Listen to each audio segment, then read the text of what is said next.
Esta historia es real y pasó un 22 de julio de 2022.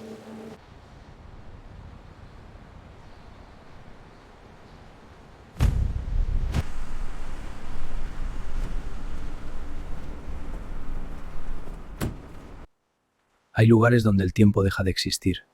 Yo estaba allí porque un juez había decidido que debía estar allí. Pero mi cabeza solo tenía una idea: escapar. John, si vuelves a intentar escapar tendremos que intervenir. Yo no debería estar aquí.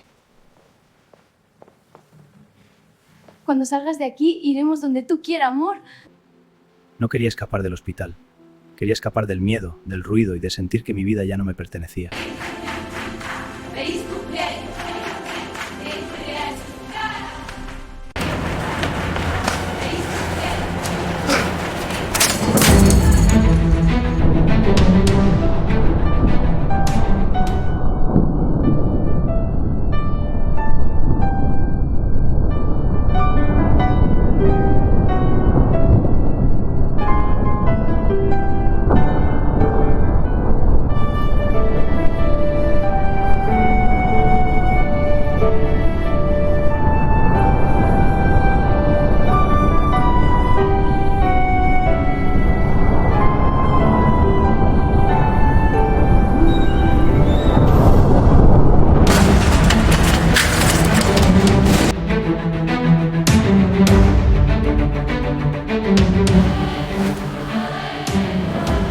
Aquella fue una de las experiencias más duras de mi vida.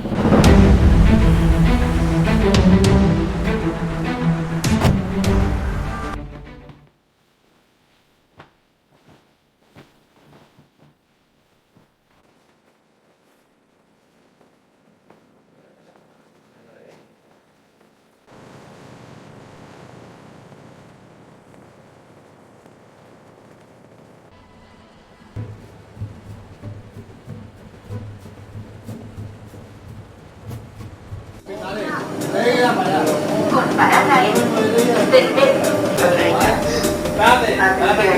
Les recordamos que por su seguridad está prohibido cruzar las vías por pasos no autorizados.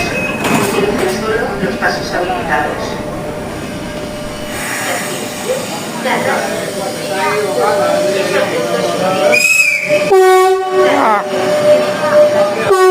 Hola.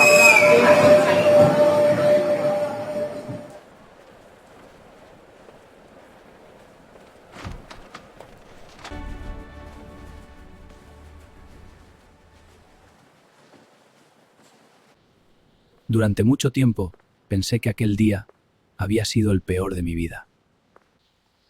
Hoy sé que también fue el comienzo de mi recuperación. Mi historia demuestra que incluso después de tocar fondo es posible volver a empezar. Detrás de cada ingreso en salud mental hay una persona que merece ser escuchada, acompañada y tratada con dignidad.